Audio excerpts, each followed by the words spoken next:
पीतमानहो तडितरुचि शुचिनोमि जनकसुता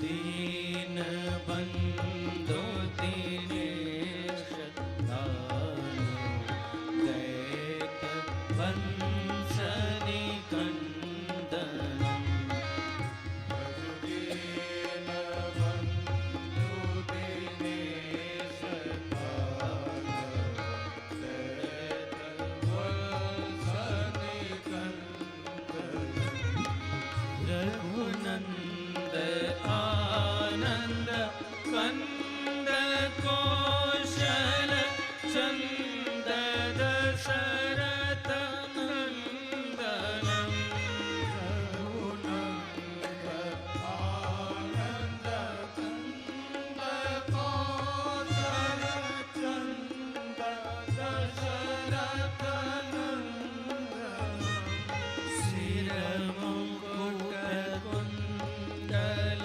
तिलक चारु उदारु अंग विभूषणम सिर मुकुट कुंडल तिलक चारु उदारु अंग विभूषणम आजानु भुज सरचा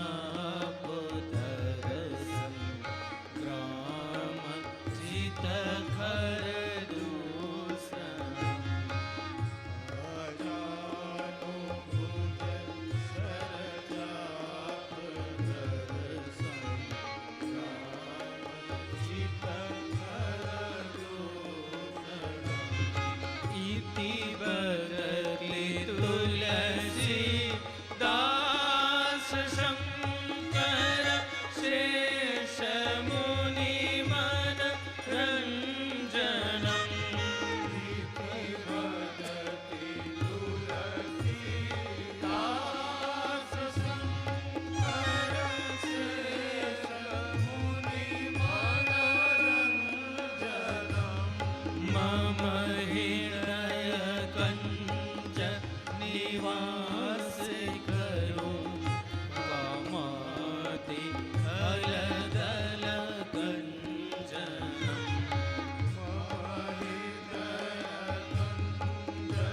निवास करो कामाति अलदल कंचनम श्री रामचंद्र कृपालु हरण भव भय दारुणम श्री रामचंद्र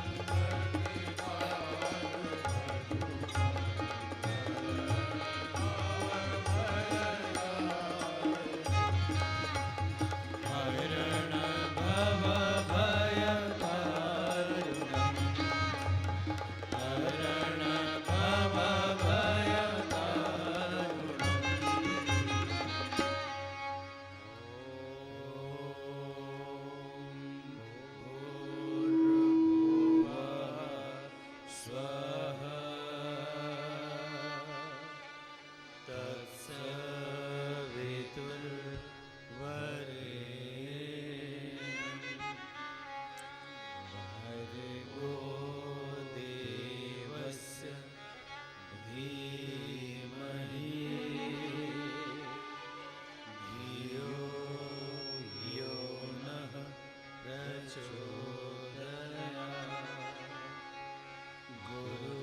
गुरुर्ब्रह्मा गुरुर्विष्णु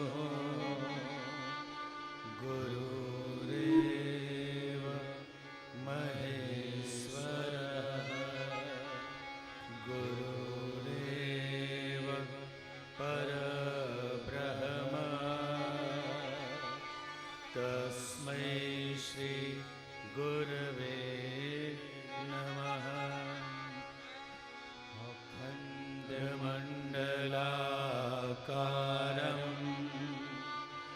व्याप्तं येन चराचरं तत्पदं दर्शितं येन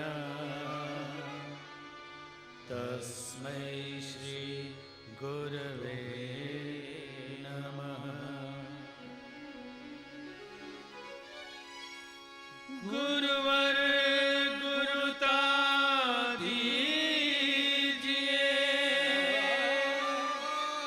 हे पावन श्री राम। जन जन के सुख चैन हित कभी न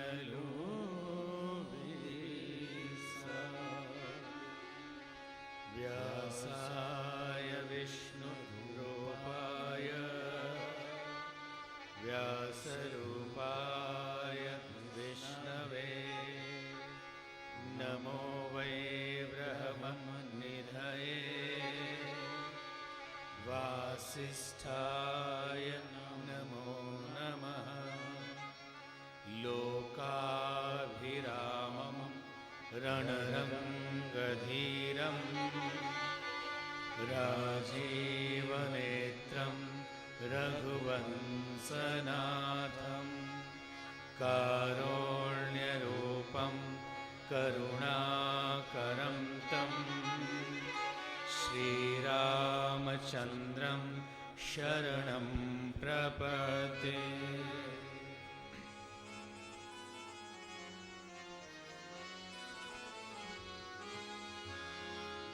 पुनि मन बचन करम रघुनायक। पुनि मन बचन करम रघुनायक। चरण कमल बंधु सब लायक।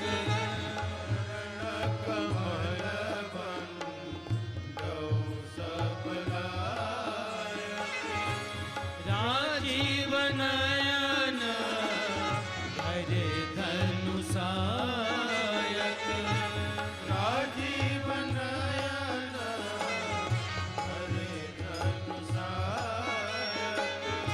भगत विपति जन सुखदायक। भगत विपति जन सुखदायक। जनक सुता जग जननी जानकी। जनक सुता जग जननी जानकी। अतिशय प्रिय करो निधान की। अतिशय प्रिय करो निधान की। ताके जुग पद कमल मनावो। आके जुग पद कमल मनावो। जासु कृपा मलमति पावो। जासु कृपा मलमति पावो। जासु कृपा मलमति पावो। जासु कृपा मलमति पावो। आये हनुमंत विराजिए। कथा करो मति अनुसार।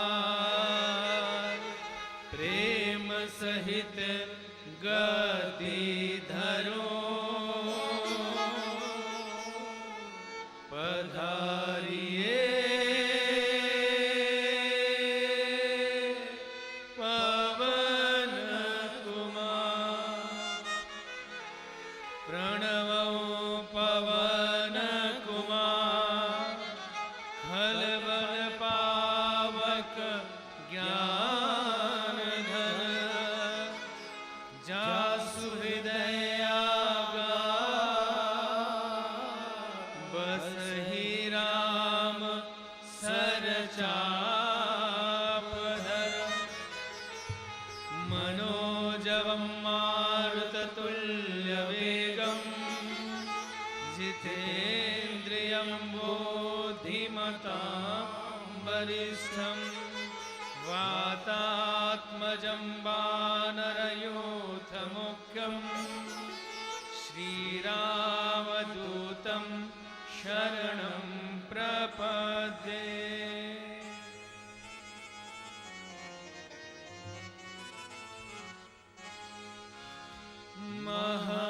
महावीर बिन वहु हनुमान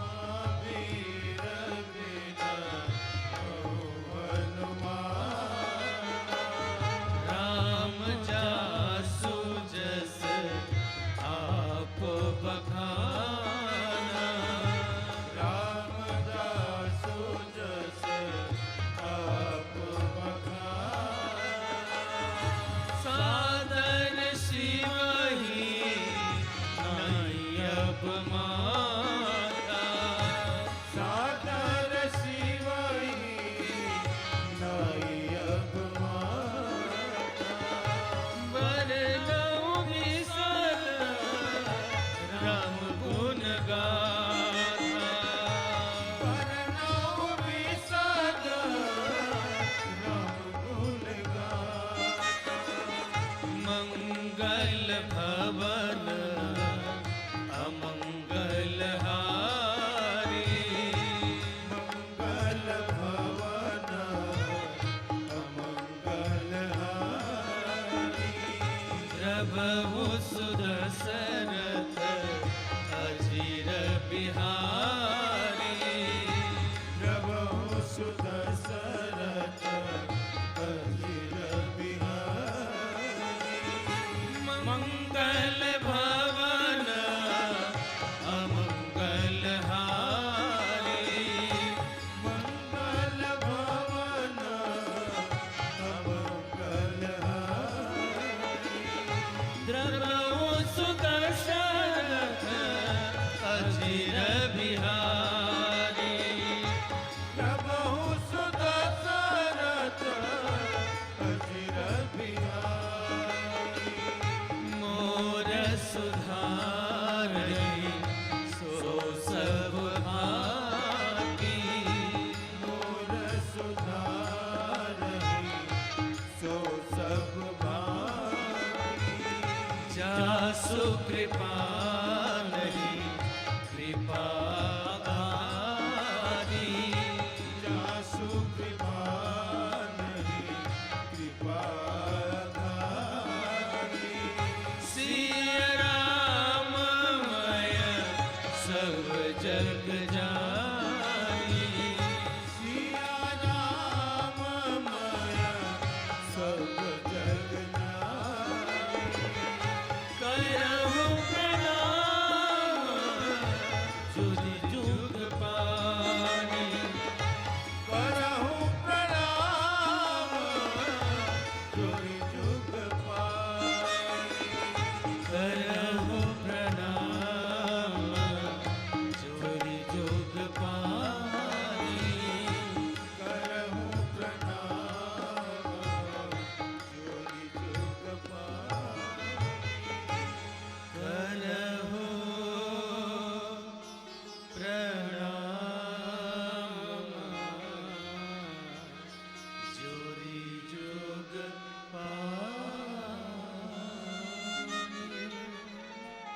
बोलिए श्यावर रामचंद्र भगवान की बोलो लखन लाल की जय उमापति महादेव की जय पवन सुत हनुमान की, गोस्वामी जी महाराज की, सदगुरुदेव भगवान की, बोलो भाई सब संतन की।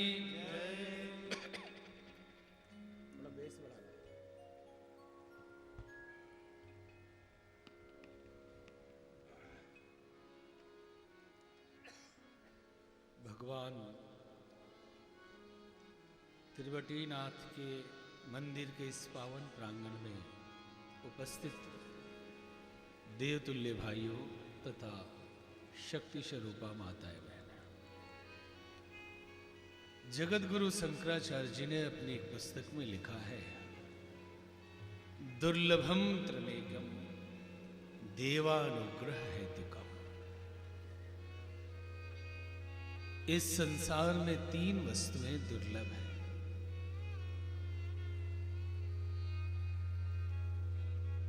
हमिंग हो रही है।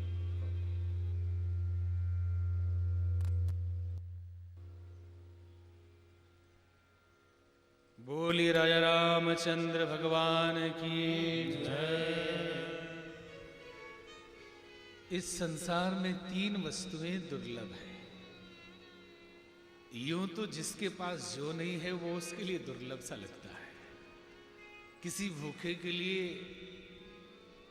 बहुत कीमती और स्वादिष्ट भोजन दुर्लभ जैसा लगता है गरीब के लिए। लेकिन जगत गुरु आदि शंकराचार्य जी ने लिखा, सिर्फ 3 वस्तुएं दुर्लभ है। जो ईश्वर की परम कृपा हो, जन्म जन्म के शुभ कर्मों के पुण्य फल उदित हो जाएं, तो जीव को प्राप्त होती है। और वो 3 वस्तुएं क्या है? मनुष्यत्वम, मुमुक्षत्वम, महापुरुष संश्रय। मनुष्यत्वम, मुमुक्षत्वम, महापुरुष संश्रय, ये 3 वस्तुएं दुर्लभ है। अप्राप्य नहीं है, दुर्लभ है। प्राप्त न किया जा सके ऐसा नहीं है, बड़ी कठिनाई से ये प्राप्त होती है। और कब प्राप्त होती है? जब ईश्वर की कृपा हो और जन्म जन्म के शुभ कर्मों का पुण्य उदित हो जाए। मनुष्य जीवन दुर्लभ है। इस सुरदुर्लभ जीवन को पाके भी हम इसकी कीमत कहां समझ पाते हैं। कितने लोग हैं जो मनुष्य जीवन पाने के पश्चात भी मनुष्यता हासिल कर पाते हैं। यूं तो हम विकासवाद को नहीं मानते, क्योंकि हमारी संस्कृति कहती है कि जितने भी जीव और जितने भी प्राणी हैं, ईश्वर ने उसी रूप में उन्हें बनाया। लेकिन विकासवाद कहता है कि एक कोशिकीय जीव हुआ, फिर कई कोशिका हुई, फिर रेंगने लगा, फिर चलने लगा, फिर बंदर, फिर आदमी हो गया। अगर, और ये भी कहा जाता है कि जिन अंगों का हम अधिक उपयोग करते हैं वो अधिक मजबूत हो जाती है, और जिनका उपयोग नहीं करते धीरे धीरे समाप्त हो जाते हैं। घोड़े गर्दन का उपयोग करते करते जिराफ बन गए। घोड़े गर्दन का उपयोग करते करते जिराफ बन गए, और बंदर आदमी बन गया। तो अगर घोड़े जिराफ बन गए तो घोड़े समाप्त हो जाने चाहिए थे, जिराफ ही बचना चाहिए था। अगर बंदर आदमी बन गए तो बंदर की प्रजाति ही समाप्त हो जानी चाहिए थी, क्योंकि विकसित हो गया, अविकसित बचने का कोई प्रश्न ही नहीं। इस सिद्धांत को हमारी संस्कृति नहीं मानती। फिर भी रामधारी सिंह दिनकर ने लिखा एक जगह कि थोड़ी देर के लिए मान लीजिए, थोड़ी देर के लिए मान लीजिए कि शायद विकासवाद सही रहा हो। तो 2 लाइन उन्होंने लिखी कि विकास हुआ तो क्या हुआ? झड़ गई पूंछ नखदंत झड़े, झड़ गई पूंछ नखदंत झड़े, पशुतम का झरना बाकी। बाहर बाहर तन संवर गया, अंदर तम संवरना बाकी है। पूंछ झड़ गई, बंदर से आदमी हो गए, दांत और नाखून भी झड़ गए, लेकिन पशुता नहीं झड़ी। सिर्फ संकेत इतना है कि दुर्लभ है मनुष्य जीवन, और मनुष्य जीवन पाने के पश्चात भी क्या हम मनुष्य बन पाते हैं। शास्त्र कहते हैं आहार निद्रा भय मैथुनम च सामान्य एतत् पशुभी नारा। भूख लगे तो भोजन कर लिया, नींद लगी तो सो लिया, परिवार की वृद्धि की उसी के पालन पोषण में लग गए, इतना तो जानवर भी कर लेते हैं। फिर जानवर में और मनुष्य में भेद क्या रहा। सुबह से शाम तक यदि हम अपने रूटीन को देखें तो उन जानवरों से पशुओं से अधिक कुछ नहीं कर पाते। जितने भी तथाकथित बहुत दिमाग लगाने वाले भी लोग हैं तो सुबह से उठे, तैयार हुए और शिकार में निकल गए। जानवर का शिकार करने जाता है पेट भरने के लिए, हम आप भी तो दिन भर जो काम में जाते हैं शिकार ही तो है, दिन भर शिकार में लगे रहते हैं। जानवर तो पेट भरने के पश्चात सामने यदि शिकार हो तो छोड़ देता है, लेकिन हम पीढ़ियों के लिए इकट्ठा करते हैं। मनुष्य जीवन दुर्लभ है।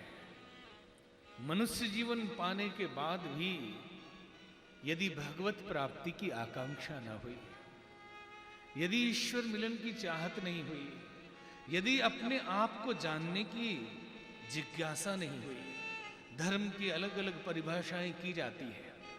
धर्म के अंदर हमारे वो भी सनातन हिंदू धर्म के अंदर बहुत सारे कर्मकांड है, करोड़ों देवी देवता हैं, बहुत सारी उपासना विधियां हैं, लेकिन सारे व्रत उपवास, तीर्थाटन, कांवर ले जाना, पूजा पाठ, मंत्र जप, सबका सार यही है कि आए कहां से और जाना हमें कहां, मन में यही विचार लो बस हो गया भजन।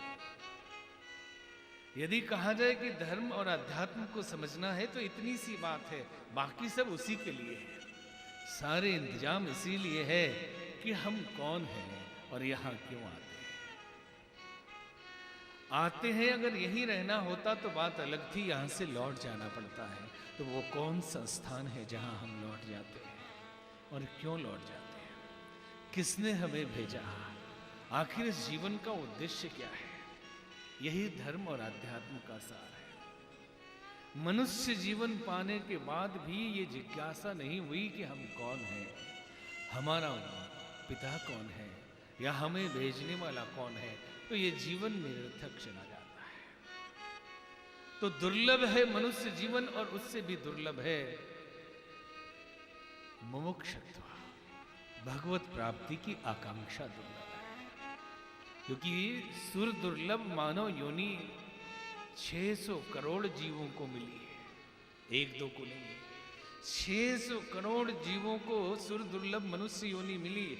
लेकिन उनमें से कोई कोई है जिनके अंदर प्रभु मिलन की चाह होती है, ईश्वर की और बड़ी कृपा हो तो भगवत प्राप्ति की आकांक्षा होती है। और आकांक्षा हो भी जाए, सही राह दिखाने वाला न मिले, तब भी हम भटकते रह जाते हैं। तो दुर्लभ है मनुष्य जीवन, उससे भी दुर्लभ है उस जीवन के लक्ष्य को पाने की आकांक्षा, और उससे भी दुर्लभ है सही राह दिखाने वालों का मिलना। इसलिए तो कहते हैं कि संत मिलन और हरि कथा तुलसी दुर्लभ दोय। सच्चे संत का मिलन और भगवान की कथा, ये दोनों दुर्लभ है। आप सबके लिए तीनों, जो जगत गुरु आदि शंकराचार्य जी ने कहा कि मनुष्यत्वम मुमुक्षत्वम महापुरुष संश्रया, ये तीनों सुलभ है।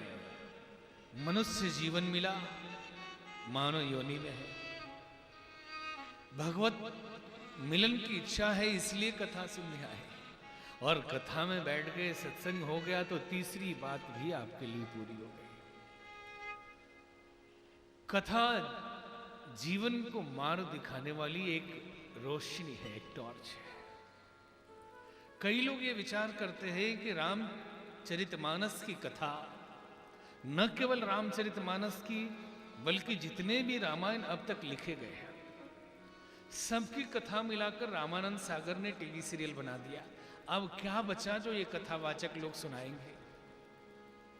और कई तथाकथित दिमाग वाले लोग तो ये सोचते हैं कि अरे राम जी की कथा इतनी सी कि एक राजा थे, उनके बच्चे नहीं हो रहे थे, गुरु जी के पास गए, यज्ञ किया, खीर प्रकट हुआ, बच्चे हुए, गुरुकुल में पढ़ने गए, धनुष भंग किया, विवाह हुआ, वनवास कर दिया राम जी को, जंगल में ऋषि मुनियों से मुलाकात की, उनकी पत्नी का हरण हो गया, रावण के साथ युद्ध हुआ, रावण को मार के आके राजगद्दी पे बैठ गए। इतनी सी कथा में 9 दिन क्या सुनाते हैं।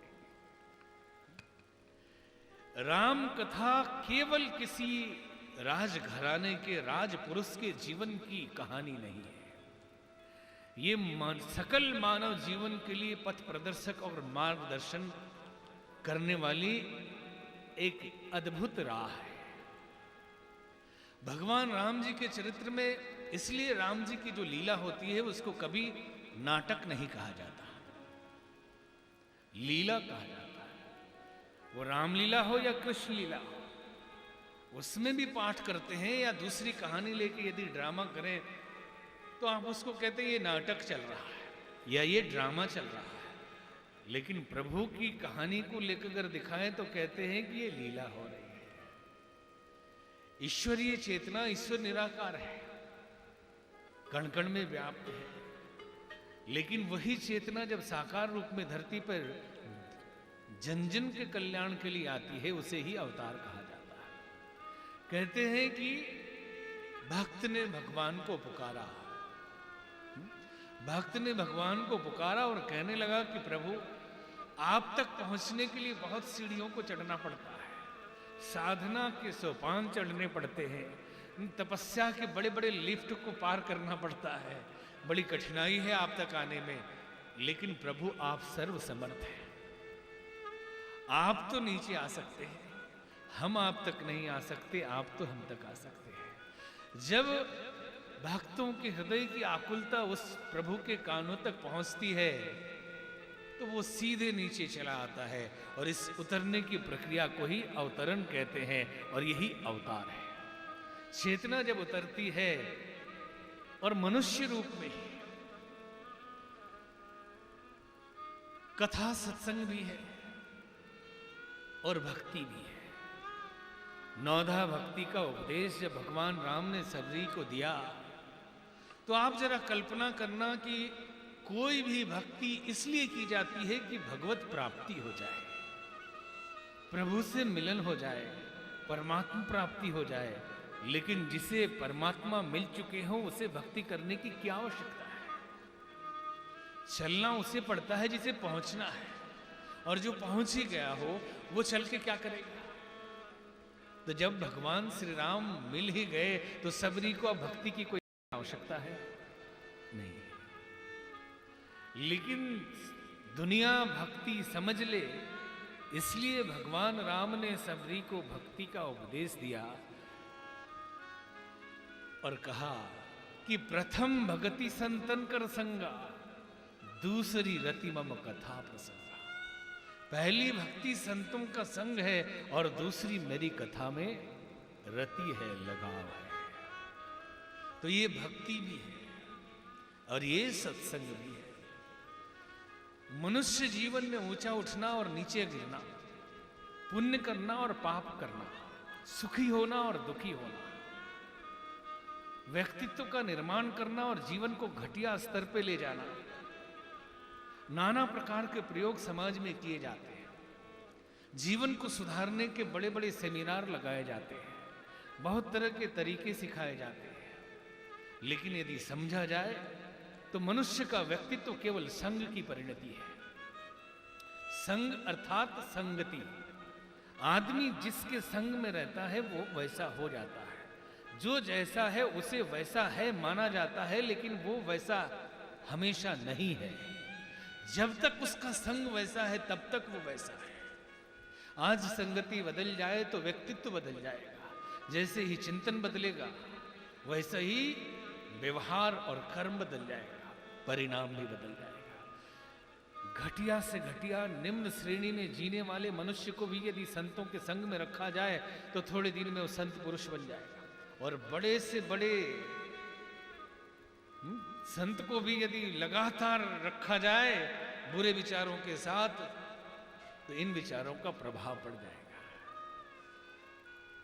सारा खेल विचारों का है और सत्संग की इतनी महिमा शास्त्रों में गाई गई कि आप जीवन में कोई भी उपलब्धि पाना चाहते हैं, कुछ करने की जरूरत नहीं, आप सत्संग करिए, अच्छे लोगों का संग करिए, अच्छे महापुरुषों का संग करिए, अच्छी पुस्तकों का संग करिए।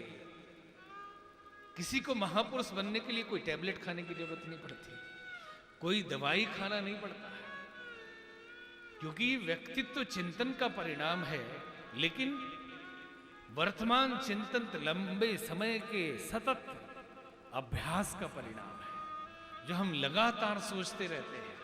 आज तो मनोवैज्ञानिक कहते हैं 30 दिन अगर आपने एक काम किया, एक चिंतन किया, वो आपकी आदत बन जाएगी।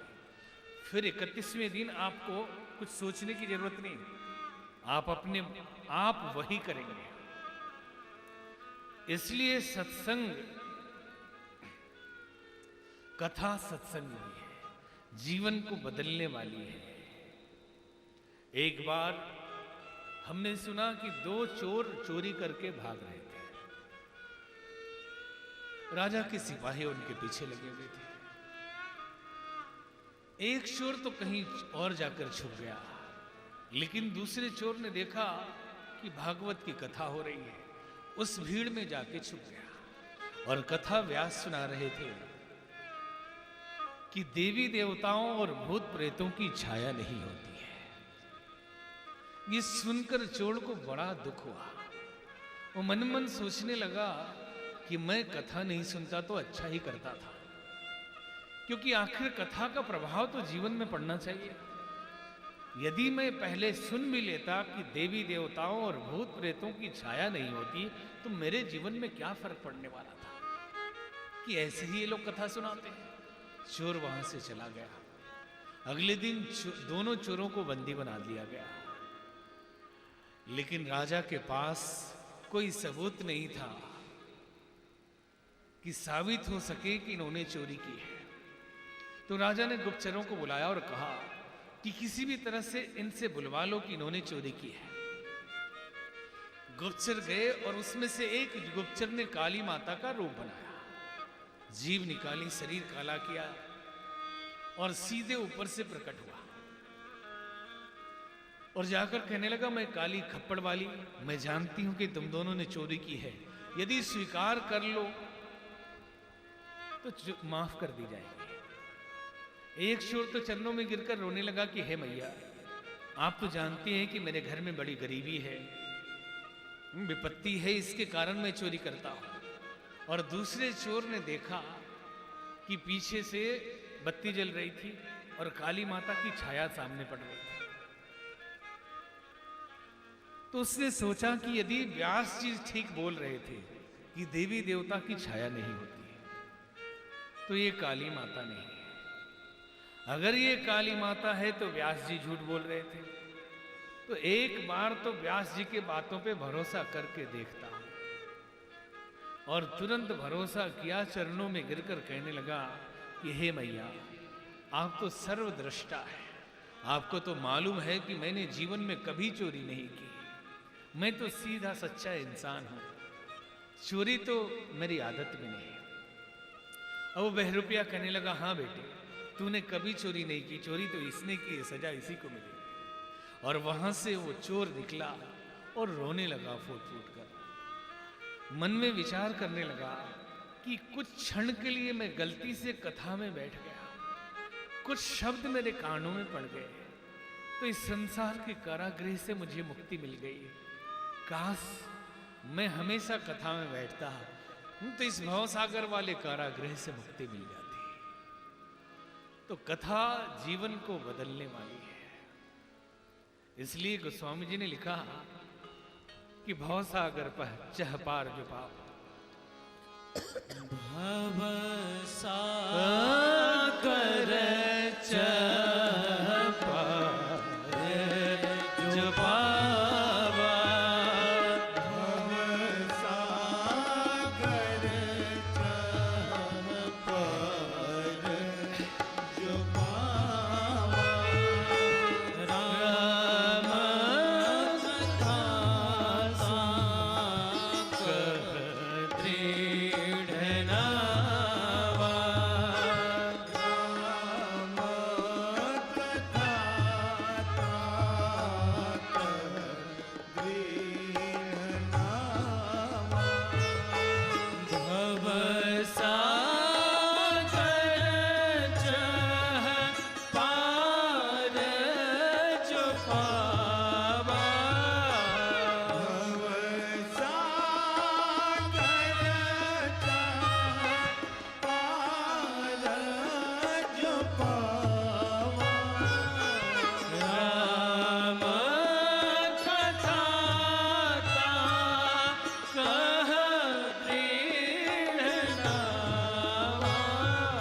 चह पार जो पावा, राम कथा ताकह दृढ़ नावा।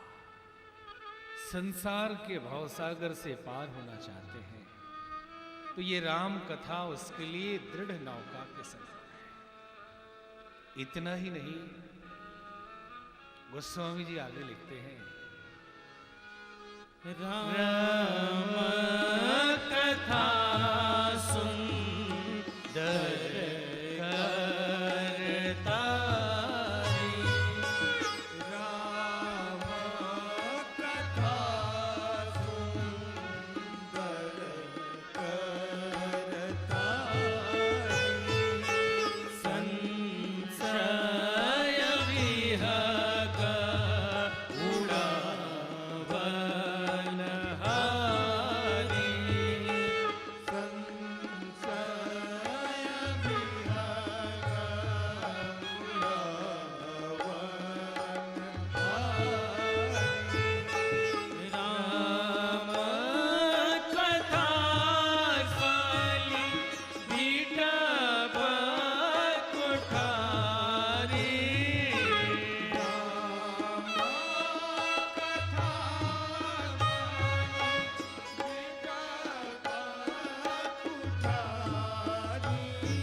सुंदर करतारे।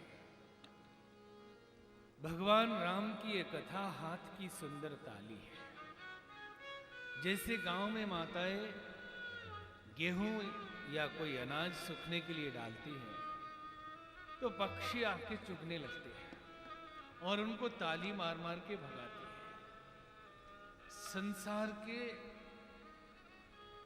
वैभव, धन, अनाज को बचाने के लिए हम हाथ की ताली बजाते हैं, उन पक्षियों को उड़ाते हैं, लेकिन जीवन संपदा को न जाने कौन सा पक्षी चुग रहा है। तो गोस्वामी जी ने संकेत किया कि संशय विहग, ये जो पक्षी है वो संशय है। और शास्त्र कहते हैं संशय आत्मा विनश्यति, जिस जीव के अंदर संशय है उसका विनाश होता है। संशय रूपी पक्षी ही हमें परेशान कर रहा है। ये करें कि ना करें, क्या करें क्या ना करें, इस दुविधा में पूरी जिंदगी निकल जाती है। हम निर्णय ही नहीं कर पाते कि हमने जो किया वो ठीक था या जो करना चाहिए था वो किया अथवा नहीं किया। इसी संशय में पेंडुलम की तरह हम डोलते रह जाते हैं। तो इस संशय रूपी पक्षी को उड़ाने के लिए जो ताली है वो भगवान की कथा है। भगवान की कथा में बैठते हैं तो अपने आप संशय मिटने लगता है। कई संत तो कहते हैं कि राम कथा सुंदर कर तारी, राम कथा सुंदर बना के तार देती है। एक तो अर्थ ये है कि सुंदर कर हाथ की ताली है और एक सुंदर कर तारी सुंदर बना के तारती है। राम कथा कली विटप कुठारी, राम कथा कलियुग रूपी बट वृक्ष को काटने के लिए कुल्हाड़ी की तरह है। सादर सुनहु सुनु गिरिराज कुमारी, मन लगाकर आदर पूर्वक हे गिरिराज की कन्या पार्वती जी आप ये कथा सुनिए। यूं तो कथाएं हम बहुत सुनते हैं, लेकिन कथा का प्रभाव क्यों नहीं पड़ता? प्रभाव नहीं पड़ता ये नहीं बोल सकते, क्योंकि अच्छी बात कैसे भी सुनिए, किसी भी तरह से सुनिए, प्रभाव पड़ने ही वाला है। फिर भी कम प्रभाव क्यों पड़ रहा है? नहीं पड़ता ये नहीं कह सकते, लेकिन कम प्रभाव क्यों पड़ रहा है? तो कहते हैं कि सुनने का तरीका गलत होने से प्रभाव कम पड़ता है। तो कथा कैसे सुननी चाहिए? जैसे हम मंदिर में जाते हैं तो जूते चप्पल उतार के जाते हैं, ठीक वैसे ही कथा सुनने आए तो पूर्वाग्रह छोड़ के, अहंकार छोड़ के, सरल भाव से श्रद्धा पूर्वक कथा सुनने आए तो वो प्रभाव पड़ेगा। अथवा मन में ये बात पहले से ही बिठा ली कि अरे बहुत कथा सुनी, अब क्या रखा है, सब लोग आए हैं तो हम भी आके बैठ जाते हैं। एक से एक बड़े बड़े कथावाचक आए, फिर इसमें क्या होगा? इस संसार में कोई कथावाचक बड़ा नहीं होता, भगवान की कथा बड़ी होती है। कोई भी सुनाए कथा तो भगवान की ही सुनाएगा ना, चाहे सुनाने वाला कोई भी हो, कथा भगवान की होती है। तो कथा सुनने से पहले मन से पूर्वाग्रह हटना चाहिए। गोस्वामी जी कहते हैं, मन कर्म वचन छाड़ी चतुराई, भजत कृपा हरिहर रघुराई। मन कर्म वचन छाड़ी चतुराई, भजत कृपा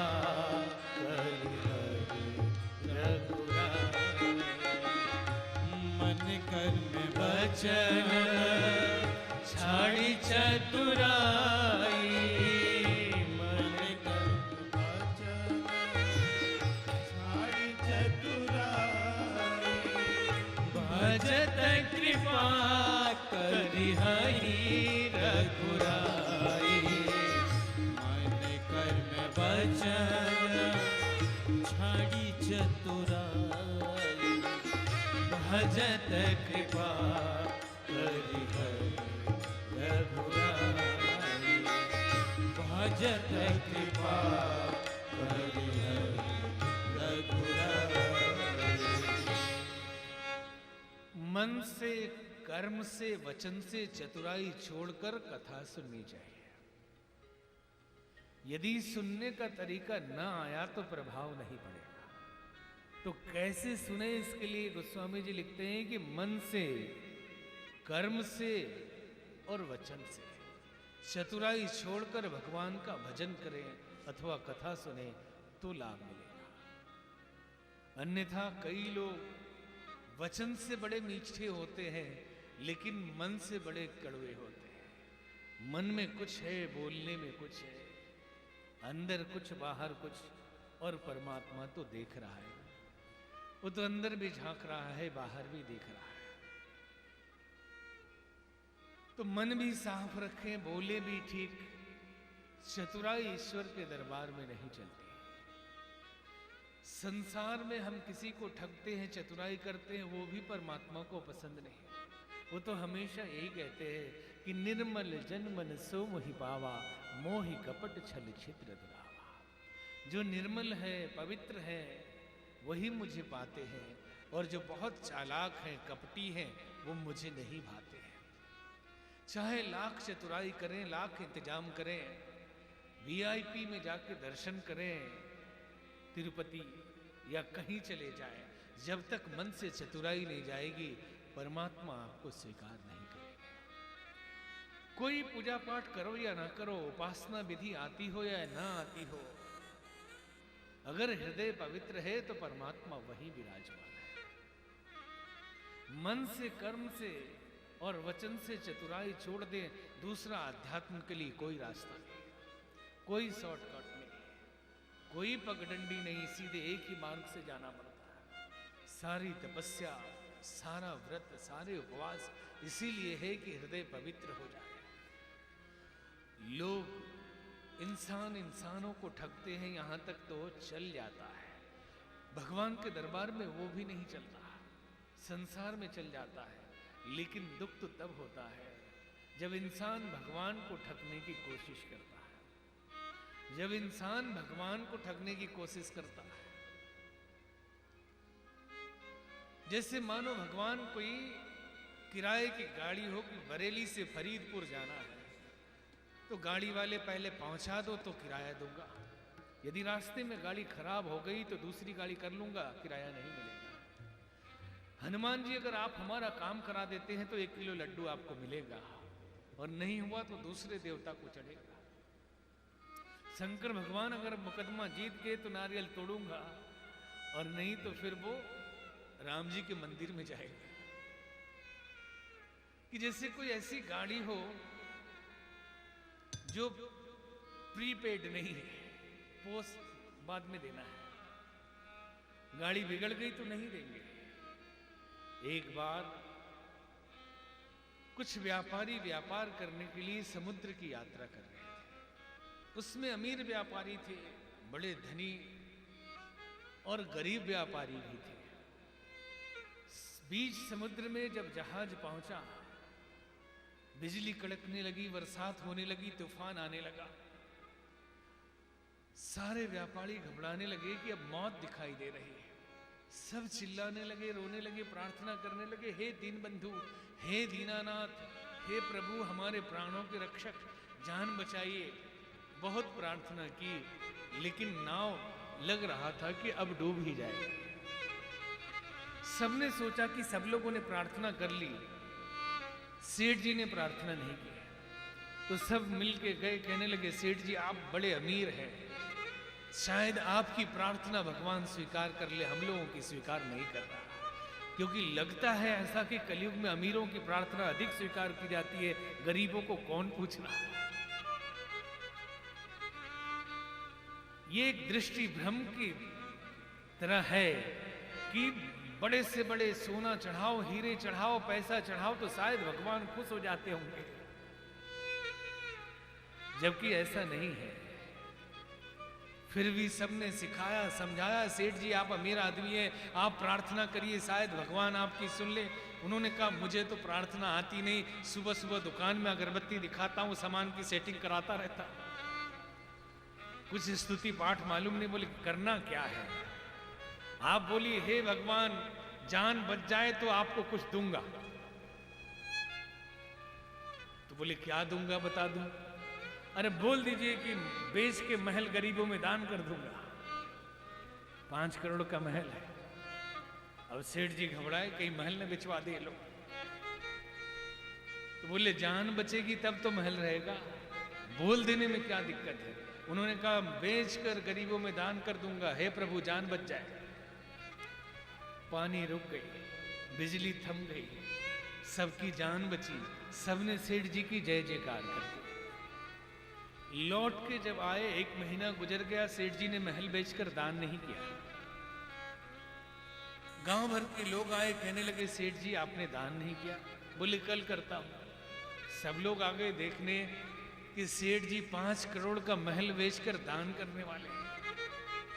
सेठ जी ने नीलामी लगाई, मेरी बिल्ली 5 करोड़ की है, मेरी बिल्ली 5 करोड़ की है, जो भी बिल्ली खरीदेगा 1 रुपए में महल ले जाएगा।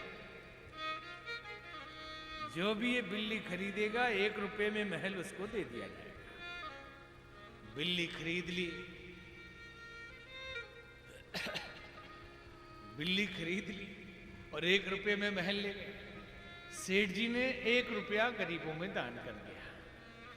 कृपया कार्यकर्ता भाई बंधुओं से निवेदन है कि पीछे से जो करना करे, सामने से आना जाना बंद कर दे। हाँ ये ठीक नहीं है। 1 रुपया एक गरीब को दान कर दिया। गांव वाले ने पूछा सेठ जी आपका महल तो 5 करोड़ का था, आपने 1 रुपया दान किया। सेठ जी हंसते हुए बोले अरे भाई 5 करोड़ तो मेरे बिल्ली की कीमत थी, महल का तो 1 ही रुपया मिला है और मैंने वादे के मुताबिक 1 रुपया दान कर दिया। इंसान इंसान को ठगे तो थोड़ी बात समझ में आती है, इंसान भगवान को ठगने लगता है तो ये बड़ी दुख की बात है। मन से, कर्म से, वचन से चतुराई छोड़ दे और एक बार समर्पित हो जाएं, देखिए निहाल हो जाएंगे। और श्रद्धा भी चाहिए, बिना श्रद्धा के कुछ नहीं होता। श्रद्धा एक ऐसा चुंबक है जो जीव को ब्रह्म से मिलाता है। एकमात्र आधार है श्रद्धा, जिसके लिए गोस्वामी जी ने लिखा, जे श्रद्धा संबल रहित नहीं संतन कर तिन कहु मानस अगमति जिनैन प्रिय रघुनाथ। जे श्रद्धा संबल रहित नहीं संतन कर साथ। जो व्यक्ति श्रद्धा का संबल जिसके जीवन में नहीं है, संतों का साथ भी नहीं है, उनके लिए रामचरितमानस समझना बहुत दुर्गम है, बहुत अगम है। कृपया बैठ जाइए, इधर स्टेज पे तो पानी लाई नहीं, और बाहर भी जिनको प्यास लगे उठ के जाके साइड में पी लें। डिस्टर्ब बहुत हो रहा है ना। एक ध्यान रखना कि ये तपस्या है, भक्ति करने बैठे। अगर इतनी प्राण ही निकलने लगे तो धीरे से जाइए, बोतल लेके पी लीजिए। और नहीं तो 2 आदमी बांट रहे हैं, 2 आदमी पी रहे हैं, तो फिर बड़ी परेशानी होगी कथा चलाने। बोली राजा रामचंद्र भगवान की जय। बैठ।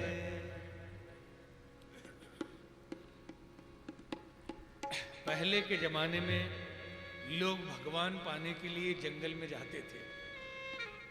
ठंड के मौसम में बर्फ में तपस्या करते थे, और गर्मी के मौसम में अग्नि जला के तपस्या करते। यहाँ तो मौसम अच्छा है, इसलिए थोड़ी देर हलचल को रोके रहे। जे श्रद्धा संबल रहित नहीं संतन कर साथ। केवल संकेत किया जा रहा है कि कथा का लाभ कैसे मिलेगा। 9 दिन कथा सुना दी जाए और लाभ न मिले तो सुनाना बेकार चला जाएगा। इसलिए पहले दिन तो समझ ले कि सुनना कैसे।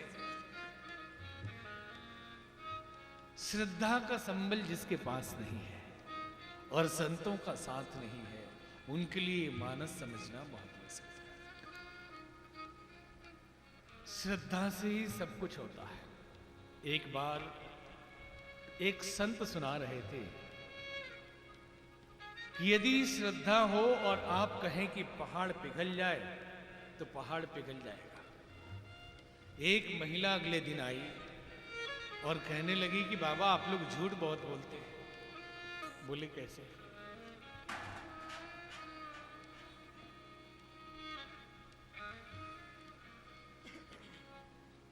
तो कहा कि आपने कल कहा था कि श्रद्धा हो तो पहाड़ पिघल जाता है।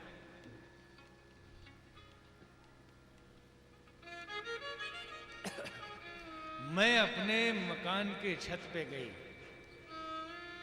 क्या हुआ? कुछ टूटा है? हनुमान जी के घर से।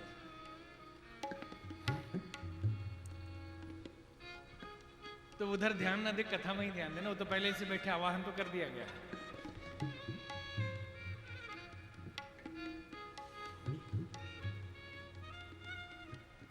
महिला कहने लगी कि बाबा आपने कल कहा था कि श्रद्धा हो तो पहाड़ पिघल जाता है।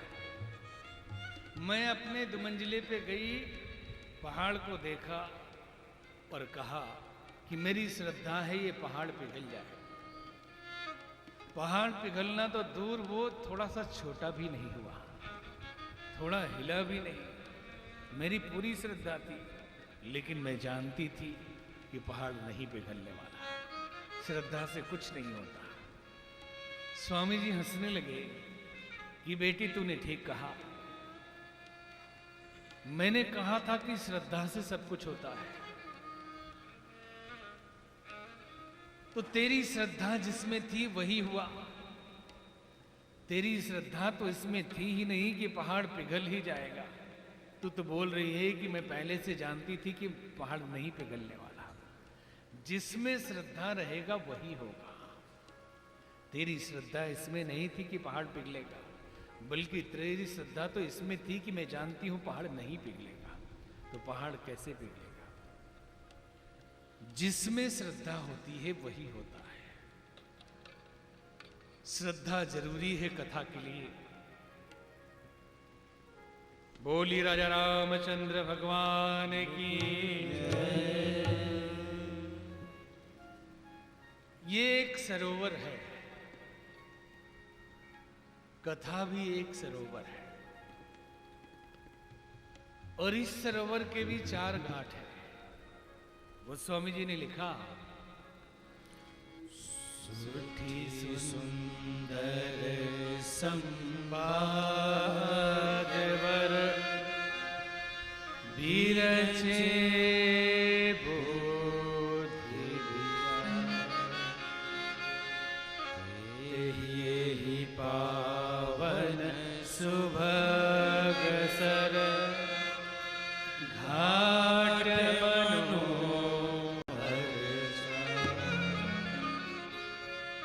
ये एक सरोवर है जिसके 4 घाट हैं। एक घाट पर बैठकर भगवान शिव जी पार्वती जी को कथा सुना रहे हैं, ये परम ज्ञान का घाट है। दूसरे घाट पर याज्ञवल्क्य ऋषि भरद्वाज जी को कथा सुना रहे हैं, कहते हैं ये कर्म का घाट है।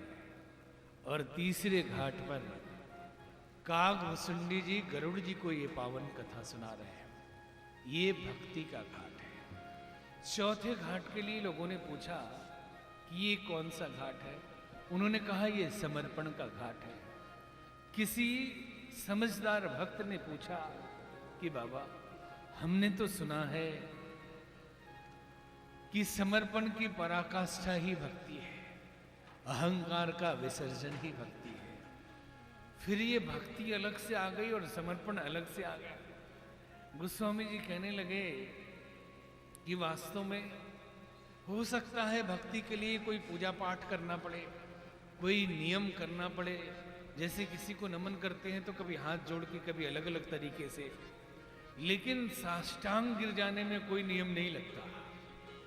साष्टांग चरणों में गिर जाए, पूरा समर्पण ही कर दें तो कोई नियम नहीं लगता। तो ये समर्पण का घाट है जहां बैठ के मैं आपको कथा सुना रहा हूं, ऐसा गोस्वामी जी ने कहा। 2 सरोवर की चर्चा संजन करते हैं कि एक तो मानसरोवर है, एक मानस सरोवर है। मानसरोवर जाने के लिए स्वास्थ्य परीक्षण कराना पड़ता है, सरकार से अनुमति लेनी पड़ती है, पैसे भी बहुत खर्च होते हैं। लेकिन इस मानस सरोवर में डुबकी लगाने के लिए न कोई खर्च करना पड़ता है और न किसी से अनुमति लेनी पड़ती है, जहां है वहीं डुबकी लगा दी। कहते हैं मानसरोवर में जाएंगे, अगर तैरना ना आए तो डूब के मर सकते हैं, डूब के मर जाएंगे। और इस मानस सरोवर में यदि तैरना न भी आए तो डूब के तर जाए। बिना फायदा के कोई कुछ काम नहीं करता। न आप बिना फायदा के कथा सुन रहे हैं और न हम सुना रहे हैं। बिना लाभ के कथा नहीं करते और न ये लोग गा रहे हैं, तो आखिर हमें क्या लाभ है?